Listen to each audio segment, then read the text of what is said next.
د ملک د نورو برخو پرنګ په قبایلي ضلع باجوړ کې هم د یخنۍ د موسم لومبني بارانونه راښکې شوي دي. د باجوړ په زیاتره علاقو تحصیل مامون او تحصیل عثمان خیل کې د باران سره سره ګلۍ هم شوې ده چې ورسره په یخنۍ کې زیاتوالی راغلی، نو د خلقو ولاړ فصلونو ته زیان هم رسېدلی دی. نن په باجوړ کې باران شوی، سحر وختي د موسم ډیر زیات یخ شوی دی.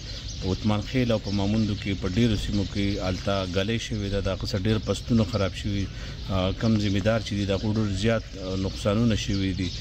مقامي ذمہداران چې کوم دي هغه دا مطالبه هم کوي چې حکومت دې زموږ سره مرسته وکړي، ځکه چې موږ په ډیر سختو حالاتو پستونه خراب شوي، ډبل تاوان یو قسم ته هغوی ته ورسېد، نو د حکومت نه د تعاون او مطالبه کړې ده.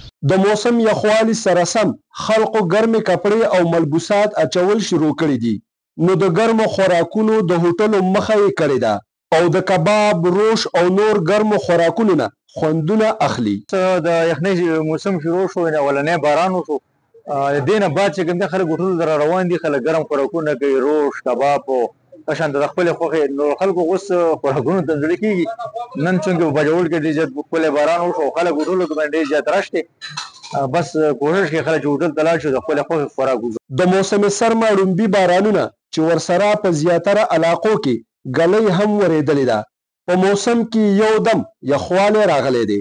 زاهد جان، سنو، خیبر پښتونخوا ضلع باجوړ.